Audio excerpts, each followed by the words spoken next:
இந்த சிஏஏ சட்டம் அமுல்படுத்தாதீங்க அப்படின்ற ஒரு விஷயத்தை சொல்லியிருக்காரு. ஒரு வரவேற்கக்கூடிய ஒரு விஷயம். நானும் கூட அதை ஏற்றுக்கிறேன். அதுக்கான காரணம் என்னென்னா, ஒரு தல அரசியல் பண்ணிகிட்ருக்காரு. மக்களை சந்திக்க மாட்டார் இவர் அறிக்கை மட்டும்தான் கொடுப்பாரு. புதுச்சேரி விவகாரத்துக்கு கூட பார்த்திங்கன்னா ஒரு வீடியோ போட்டிருக்க வேண்டியது தானே. இந்த மாதிரியான தொடர்ச்சியான விவசாயங்கள்லாம் வந்துக்கிட்டு இருக்கு.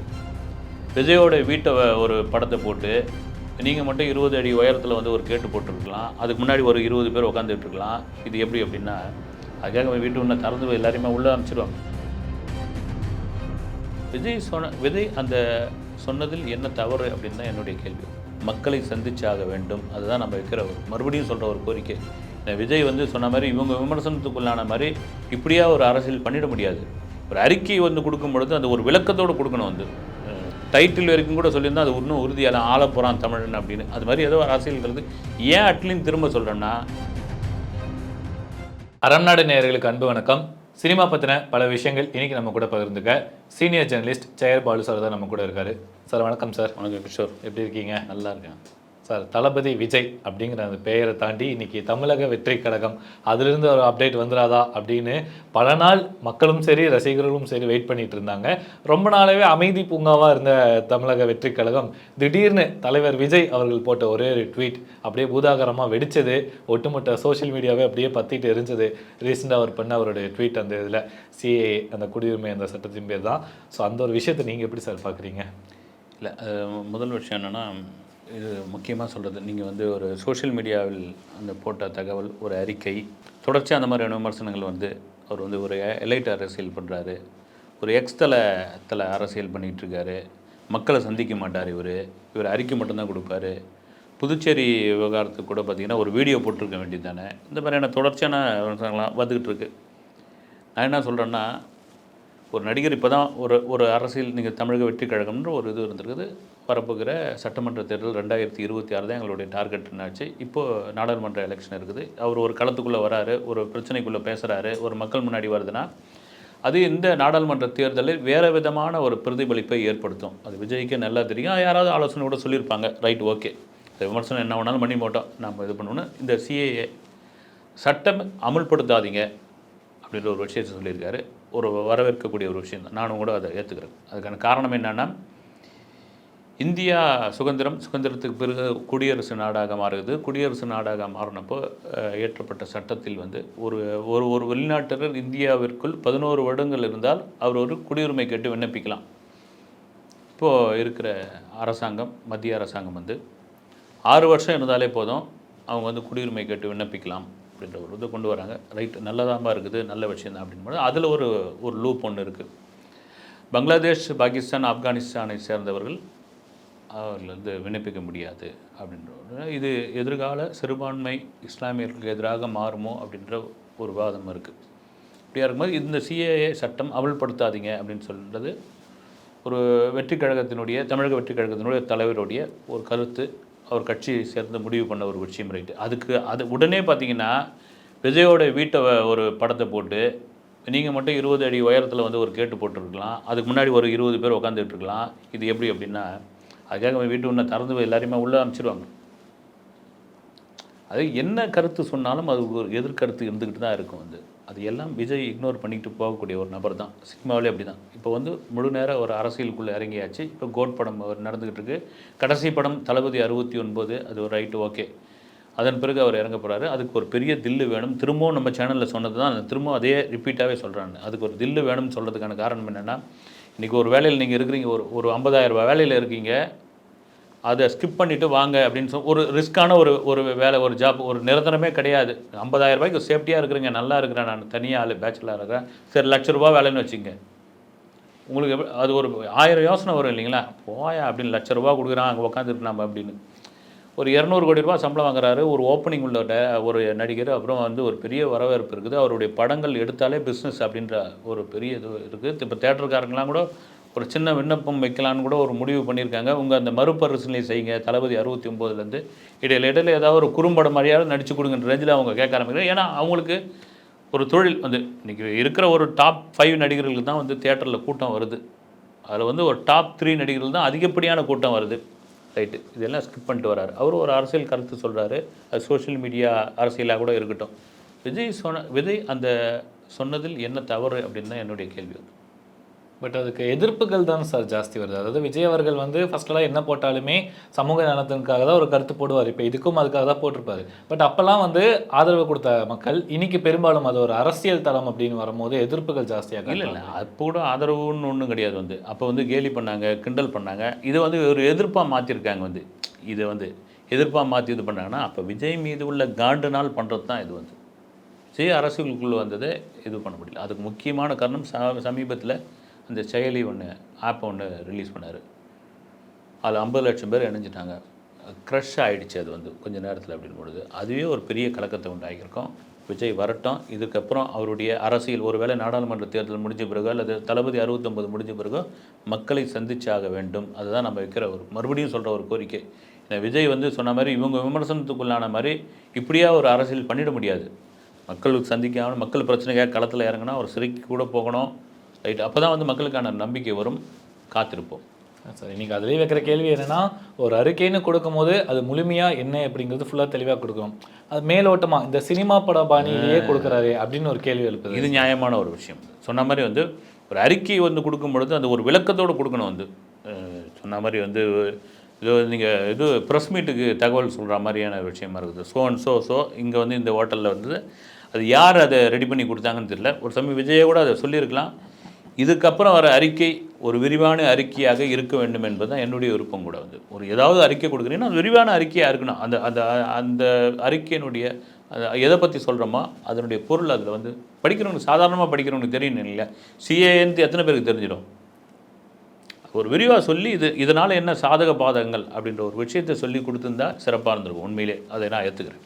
சார் நீங்கள் திரைப்படம் மாதிரி தான் விஜய் அவர்கள் அரசியல் பண்ணுற ஒரு சின்ன விஷயம். அதாவது இப்போ சர்க்கார் படத்தில் அந்த 49P அப்படின்னு சொன்ன விஷயம் அதுக்கப்புறமா தான் நிறைய பேருக்கு தெரிய வந்துச்சு. இன்றைக்கி நீங்கள் சொல்கிற மாதிரி இந்த CAA அப்படிங்கிறது இன்றைக்கி ஒரு இந்தியா லெவலில் ட்ரெண்டிங் ஆகிருக்கு அந்த ஒரு விஷயம். ஸோ விஜய் அவர்கள் இன்றைக்கி பண்ணுற இந்த ஒரு சின்ன ஒரு விஷயம் இப்படி ஒரு அப்டேட் ஒன்று போட்டாங்கன்னா அது இன்றைக்கி சோஷியல் மீடியா ஆகட்டும் இந்த ஊடகங்கள் இப்படி ஒரு பேசுதே சார், இது நீங்கள் எப்படி பார்க்குறீங்க? ஏன்னா சாதாரண மக்களுக்கும் அது போய் தெரியுது, அவங்க தெரிஞ்சுக்கணும்னு ஆர்வமாக இருக்காங்க. இதுதான் நீங்கள் ஒரு சாதாரண நீங்கள் சொன்னீங்களே ஒரு சாதாரண ஆள் பண்ணுறதுக்கு ஒரு மாஸ் ஹீரோ சொல்கிறதுக்கான விஷயம் அதுதான். நீங்கள் எம்ஜிஆருடைய வெற்றிக்கு காரணமே அதுதான். நீங்கள் திரைப்படம் இன்றைக்கி மாறிடுச்சு, உள்ளங்கையில் சினிமா உலகம் வந்துடுச்சு, நடிகர்கள்லாம் நேரடியாக பார்க்க ஆரம்பிச்சிட்டாங்க, இவங்க தான் அப்படின்ற அளவுக்கு தெரிஞ்சாலும் அந்த மாஸ் அந்த கிரேஸ் இன்னும் குறையில இல்லைங்களா?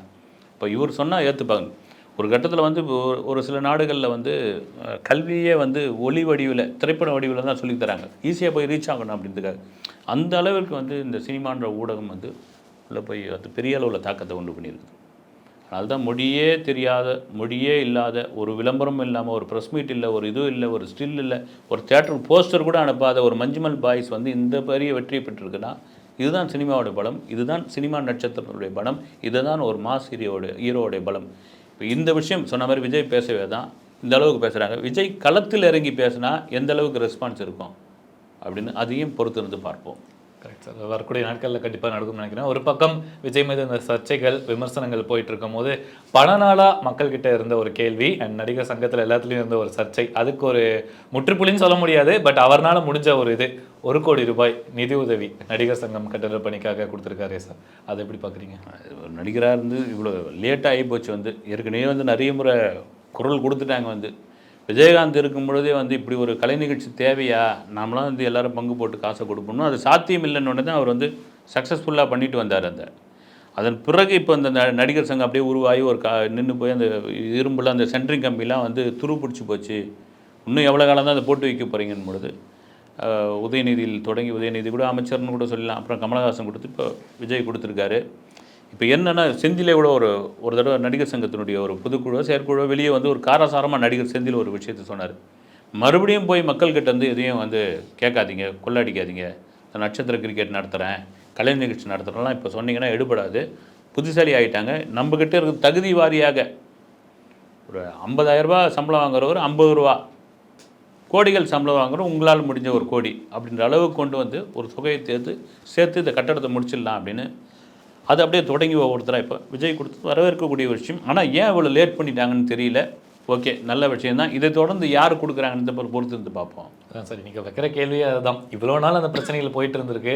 அப்படியெல்லாம் இல்லாமல் இன்றைக்கி ஒரு அரசியல் அப்படிங்கிற ஒரு பதத்தலம் வந்ததுக்கு அப்புறமா இந்த ஒரு விஷயம் பண்ணுறாங்களே, இதை நாங்கள் எப்படி பார்க்குறது அப்படின்னு கேட்குறாங்களே. இல்லை, இதை வந்து என்னென்ன கமலஹாசன் கூட பண்ணியிருக்காரு. அவர் இதில் வந்து அரசியல் ஆதாயம் தேடக்கூடிய அவசியம் கிடையாது. ஒரு விதத்தில் பார்க்க போனால் ரைட்டு, ஓகே, நம்ம கொடுத்து வைப்போம், கொடுப்ப ஆரம்பிப்போம். எவ்வளோ காலம் தான் இந்த நடிகர் சங்க கட்டட பிரச்சனை இருக்குது அப்படின்னு ஆரம்பிச்சிருக்கிறாங்க. இது ரைட்டு. இதுக்கப்புறம் வந்து அஜித் தொடர்ந்து இன்னும் முன்னணியில் சம்பளம் வாங்கிக்கிட்டு இருக்கக்கூடியவங்களாம், தனுஷ், சிம்புலாம் வந்து அவங்க தகுதிக்கு எவ்வளோ கொடுக்க போகிறாங்கன்னு தெரியல.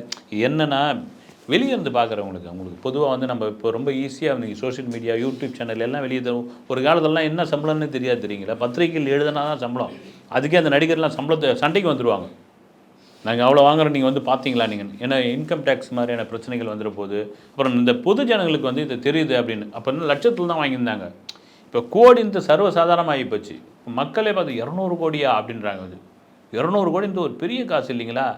அப்போ 200 கோடி வாங்குற, 100 கோடி வாங்குற நீங்கள் அந்த நடிகர் சங்க கட்டணம் உங்களால் முடிஞ்ச 50 லட்சமோ 1 லட்சமோ ஏன் கொடுக்கக்கூடாதுன்ற ஒரு கேள்வியினுடைய வெளிப்பாடு தான் இப்போது ஒன்றா வந்திருக்கு. இது எத்தனை பேர் வந்து தொடர்ந்து செய்வார்கள்? நடிகர் சங்கம் இதை எப்படி ஆர்கனைஸ் பண்ணி மற்றவங்க கிட்டேருந்து வசூல் பண்ண போகுது? இந்த பொறுத்து இருந்து பார்ப்போம். ஒரு பக்கம் தலைவர் விஜய் அப்படிங்கிற ஒரு தொடர்ந்து அப்டேட்ஸ் நிறைய வந்துட்டு இருக்கும்போது எங்கள் தளபதி விஜய் அவர்கிட்ட இருந்து அப்டேட் வரதில்லை. அதாவது அவர் நடிக்கிற இப்போ தற்போதைய படம் கோட் திரைப்படத்துலேருந்து எந்த அப்டேட்டும் இல்லை. அது அப்படியே அமைதியாக இருக்குது. படம் வருமா, என்ன தான் நடந்துட்டுருக்கு அப்படிங்கிறது கேட்குறாங்களே சார். என்ன தான் சார் நடக்குது? நீங்கள் தானே நிறைய வந்து சார் இல்லை, ஆர்ஜே பாலாஜி தான் சார் இருக்கார் இந்த படத்தை. அவருடைய ரசிகராக நீங்கள் வந்து திரும்ப சொல்லிட்டு இருந்தீங்க. நானும் மறுபடியும் சொன்னேன், இப்போ ஆர்ஜே பாலாஜி கூட இருக்கட்டுங்க, அவர் மேலே நமக்கு ஒன்றும் கோபம் கிடையாது. ஆனால் விஜய் மாதிரியான ஒரு அனுபவசாலி நடிகர்கள் வந்து தன்னுடைய கடைசி படம் தளபதி 69 அதனுடைய வியாபாரம் அது ஏறக்குறைய அவருக்கு சம்பளம் கொடுக்கறதுக்கு 300 கோடி ரூபாய்க்கு ரெடியாக இருக்காங்கன்ற ஒரு தகவல்லாம் இருக்குது. அப்படி இருக்கும் பொழுது அதுக்கான ஓப்பனிங் எப்படி இருக்கும்? அதில் வந்து நடிக்கிறதுக்கு எத்தனை ஆர்டிஸ்ட்டு, ஒரு பேன் இண்டியா படமாக மாறது கூட இந்தியாவில் இருந்தோ தென்னிந்தியாவில் இருந்தோ ஒரு மலையாளத்தில் இருந்தோ நடிக்கிறதுக்கு நீன்னு ஒரு போட்டி போடுவாங்கள்ல. அப்படின்போது அந்த படத்தினுடைய இது எப்படி மாறும்? வந்து அதுக்கு வந்து ஒரு இயக்குனர் வந்து ஒரு நல்ல ஒரு பலமான இயக்குனருக்கு முன்னாடி தனக்கு பொருத்தமான ஒரு இயக்குனர் எப்படி இருக்கணும் விஜய் முடிவு பண்ணுவார் இல்லைங்களா? அதுதான் நான் திரும்ப சொன்னது. வந்து இது யார் கிளப்பி விட்டதுன்னு தெரியலங்கன்னு. இப்போ என்னென்னா ஏறக்குறைய உறுதியாகிடுச்சு. அட்லி தான். நாம் ஏற்கனவே நம்ம சேனல்லையே பேசியிருந்தோம். டைட்டில் வரைக்கும் கூட சொல்லியிருந்தோம், அது இன்னும் உறுதியாக ஆளப்போகிறான் தமிழன் அப்படின்னு. அது மாதிரி ஏதோ ஒரு அரசியல் கருத்து. ஏன் அட்லின்னு திரும்ப சொல்கிறேன்னா, விஜயை மிக சரியாக புரிந்து கொண்ட ஒரு இயக்குனர் வந்து அட்லி. ஒரு ரஜினிகாந்துக்கு எப்படி ஒரு எஸ்பி முத்துராமனோ அது மாதிரி தான். நீங்கள் 1000 அவர் மேலே விமர்சனம் சொல்லலாம். வந்து திரும்பவும் சொல்கிறது தான், ராஜா ராணி படம் வந்து மௌன ராகத்துலேருந்து சுட்டுட்டார். அப்புறம் வந்து சத்ரியன்லேருந்து உருட்டிட்டார். ஜவான் படத்தையே வந்து 6 படத்தை வந்து கதையை ஒன்றா கொலாப்ஸ் பண்ணி போட்டுட்டாருன்னு சொன்னால் கூட இன்றைக்கி 1100 கோடி அடிச்சிருக்க. அம்பானி வீட்டு கல்யாணத்துக்கு போகிறாரு. அத்தனை பாலிவுட் ஆர்டிஸ்ட்டுகளும் அட்லி வந்து சூழ்ந்துக்கிறாங்க. வந்து ஷாருக் கான் அட்லி சார்னு ட்வீட் போடுறாரு. காரணம் என்னென்னா இதுதான் வந்து ஒரு இங்கே வந்து அறிவாளியை விட புத்திசாலிக்கு தான் வேலை பொதுவாகவே. அப்படி மிகச்சிறந்த புத்திசாலி விஜய்க்கு எந்த மாதிரியான ஒரு படத்தை கொடுத்தா அது கரெக்டாக இந்த அவருடைய எதிர்கால அரசியலுக்கும் இந்த கடைசி படத்துக்கும் எப்படி ஒரு வசூலை கொடுக்கும், அது எப்படி அவருக்கு வந்து பெரிய ஒரு உபயமாக இருக்கும் அப்படின்ட்டு புரிஞ்ச ஒரே டைரக்டர் அட்லி. அதுக்கான நிறைய வாய்ப்புகள் இருக்குது. தளபதி 69 அது மீது இருக்கிற ஹைப் ரொம்ப ஜாஸ்தி ஆகிட்டு இருக்கும் போது அவர் இப்போ பண்ணிகிட்டு இருக்க படம் கோட் திரைப்படம் வந்து அப்படியே அமைதியாகவே இருக்குது. அண்டு பல ரூமர்ஸ் வந்துட்டு இருக்கு சார். அதோடைய கிளைமேக்ஸ் போர்ஷன்லாம் வந்து ஸ்ரீலங்காவில் எடுக்கலான்னு ட்ரை பண்ணாங்க. பட் அது வந்து நடக்காமல் ஆயிடுச்சு. ஸோ இப்போ அவங்க எங்கே சார் பிளான் பண்ணியிருக்காங்க? ஆக்சுவலாக ஸ்ரீலங்காவில் தான் பிளான் பண்ணது. வந்து நம்ம கூட பேசியிருந்தோம். அந்த பிரேமதாசா கிரிக்கெட் ஸ்டேடியம், அப்புறம் கொழும்பில் இருக்கிற பழைய ஏர்போர்ட்டு, அதே பழைய ஏர்போர்ட்டில் தான் மாநாடு படத்தினுடைய ஒரு காட்சி எடுத்திருப்பார் வெங்கட் பிரபு. சிம்பு வந்து ஒரு ஏர்போர்ட்டுக்குள்ளே ஓடி வருவார் பாருங்க, அங்கே இருக்கப்பட்டது தான். இதுக்கெல்லாம் பிளான் பண்ணி டிசைன் பண்ணி வச்சுருந்தாங்க. அதுக்கு ஒரு சின்ன சலசலப்பு உண்டாகிடுச்சு. அது காரணம் என்னென்னா, தமிழக வெற்றிக் கழகம் அந்த கட்சியை அறிவித்த உடனே நிறைய பேர் வாழ்த்து சொன்னாங்க. அதில் ஒரு முக்கியமான ஒரு ட்வீட் ஒன்று வந்திருந்தது எக்ஸ் வலைதளத்தில். நமல் ராஜபக்ஷோடைய மகன், அவர் விஜயோட பெரிய ஃபேன். அவர் வந்து ஒரு வாழ்த்து சொல்லி போட்டவுடனே ஈழத்தமிழர்கள் ஒட்டுமொத்தமாக வந்து ஒரு எதிர்ப்பு குரல் கொடுத்தாங்க. வந்து அது எதிர்ப்பு குரலாக அப்புறமா வந்து இது வந்து கோட்டாம் கூவிடுச்சு, ஆந்த அலறிடுச்சு, உருப்பட்டா மாதிரிதான் அப்படின்ற மாதிரி விமர்சனம்லாம் வந்தது. அப்புறம் வந்து ஒரு பெரும் படுகொலைக்கு காரணமான யாருன்னு நமக்கு தெரியும், அவருடைய மகன். நீங்கள் 1000 தான் விஜய் ரசிகராக இருக்கட்டும், இதுவாளர் இருக்கட்டும், இது எப்படின்ற மாதிரியான ஒரு விஷயம். ரெண்டாவது வந்து அங்கே போனால் இலங்கை அரசாங்கம் விஜயை வந்து ஒரு அவங்களுடைய சுற்றுலாத்துறைக்கு பயன்படுத்திக்கிறதுக்கு ரெடியாக இருந்தாங்க. இது எல்லாம் எதிர்ப்பு, இந்த பயன்பாடு, இந்த மாதிரியான விஷயங்கள். அப்புறம் அரசியலுக்கு இது ஒரு பெரிய விமர்சனம் ஆகிடக்கூடாது. அந்த இலங்கை இதுவே வந்து வேணான்னு சொல்லிட்டாராம் விஜய். வேணான்னு சொல்லிட்டு அந்த மாஸ்கோ இல்லைன்னா துருக்கியில் போய் அதை எடுக்கலாம் அப்படின்னு ஒரு பிளான் இருந்தது. ஏன்னா அதுக்கும் ஒரு விமர்சனம் வந்தது. என்னென்னா நாடாளுமன்ற தேர்தலை புறக்கணிக்கிறாரு விஜய். தேர்தல் அன்றைக்கி இங்கே தமிழ்நாட்டுக்குள்ளே இருக்கக்கூடாது. இவர் வந்து படத்தில் வந்து ஓட்டு ரொம்ப முக்கியம் பேசுவார். ஆனால் இவர் வந்து ஓட்டு போட மாட்டார்ன்ற மாதிரி இப்பயே விமர்சனம் எழுந்த உடனே இப்போ திடீர்னு என்ன ஆயிடுச்சு, திருவனந்தபுரம் இந்த படத்தினுடைய படப்பிடிப்பு நடத்தலாம் கேரளாவில் உள்ள திருவனந்தபுரத்தில். அதுவும் பார்த்திங்கன்னா அதே ஏர்போர்ட், அதுக்கு அனுமதியெலாம் வாங்கிட்டாங்க அப்படின்னு. இதில் என்னென்னா தமிழ்நாட்டை தாண்டி 3 மடங்கு ஃபேன்ஸ் அங்கே கேரளாவில் வந்து அப்படி விஜய் சேட்டான் அப்படின்னு வந்து அப்படி நின்று வந்து பிடிச்சிவாங்க போல அந்த அளவுக்கு இருக்காங்க. ஆல்ரெடி கொஞ்சம் இந்த வீடியோஸ்லாம் வைரல் ஆயிருச்சு சார். அவர் வந்து கேரளா பக்கம் போயிருந்தப்போ ரசிகர்கள் எல்லாம் கேரளா பக்கம் இதே திருவனந்தபுரம் ஏர்போர்ட் தாங்க. அந்த வீடியோ இன்னும் இருக்குது. வந்து அங்கே எங்கேருந்து அவரை துரத்தின்னு வராங்கன்னு தெரியாது. அந்த பைக்கில் வந்து விஜய் சட்டான் விஜய் சட்டான் விஜய் சட்டான் கரெக்டாக வந்து இங்கே இறங்கணும். அப்புறம் அவரை கையை மட்டும் காட்டிட்டு கிளம்பி போயிடுவார். அது சில வருடங்களுக்கு முன்னாடி. அப்போவே இவ்வளோன்னா இப்போ பாருங்கள் வந்து எந்த அளவுக்கு இருக்குன்னு. அது எப்படி பிளான் பண்ணி எடுக்க போகிறாங்கன்னு தெரியல. ரசிகர் மத்தியில் போய் இறங்கி ஏறக்குறைய அங்கே இருக்கிற அந்த பாதுகாப்பு வசதிகள் ரைட்டு ஓகே தெரிஞ்சே தான் போய் அங்கே விஜய் வந்து ஒத்துக்கிட்டாரா. இன்னொரு டாக்கும் ஒன்று இருக்குது. நீங்கள் வந்து இந்த அரசியல் வந்து தமிழகத்தில் தான் பண்ணுறீங்க, நாங்கள் அங்கேயும் இருக்கோம், எங்களை வந்து அப்படியே புறக்கணிச்சிட்டிங்க நீங்கள் அப்படின்ற மாதிரி ஒரு விஷயம் இருக்குது. நீங்களும் முக்கியம்தான் அப்படின்றதுக்காக ஒரு ரசிகர் சந்திப்பும் அங்கே இருக்குது. அப்போது விஜய் அவர்கள் கேரளா ஃபேன்ஸுக்கு மீட் பண்ணுறதுக்கான ஒரு சான்ஸும் இருக்குது அங்கே வந்து. நேம் தாண்டி விஜய் அவர்களை ஒரு நடிகராக தாண்டி இப்போ அவருடைய படத்தில் அவர் ஒரு பாட்டு அவரையாவது பாட வைக்காமல் விட மாட்டாங்க அப்படிங்கிறது தான் ஃபேன்ஸ் கிட்ட இருக்க ஒரு எதிர்பார்ப்பு. அது ரீசெண்டாக வந்த எல்லா படங்களையும் பாடலாம். கோட் திரைப்படத்திலும் அவர் பாடியிருக்காரு அப்படின்னு ஒரு நியூஸில் வருது. எந்த அளவுக்கு சார்? இல்லை கண்டிப்பாக வந்து ஏன்னா யுவன் சங்கர் ராஜா புதிய கீதைன்னு ஒரு படம், அதுதான் விஜய்க்கு பண்ண படம். அதான் முதலும் கடைசியுமான படம். அதன் பிறகு ரொம்ப நாள் கழிச்சு இப்போ தான் வந்திருக்காரு உள்ளே. அதுவும் வெங்கட் பிரபு படம்னு உள்ளே வந்துட்டார். இந்த வாட்டி எல்லாருடைய இசையமைப்பிலையும் பாடிட்டார் வந்து விஜய். ரகுமான்லேருந்து ஆரம்பித்து அனிருத், இளையராஜாவுடைய இசையில் எல்லாது மாதிரி வச்சு யுவன் விடவும் மாட்டார். ஒரு பாட்டும் ரெக்கார்ட் ஆகிடுச்சு. விஜய் பிரமாதமாக பாடக்கூடியவர்னு வந்து நம்ம சொல்லி தெரிய வேண்டியதில்லை வந்து.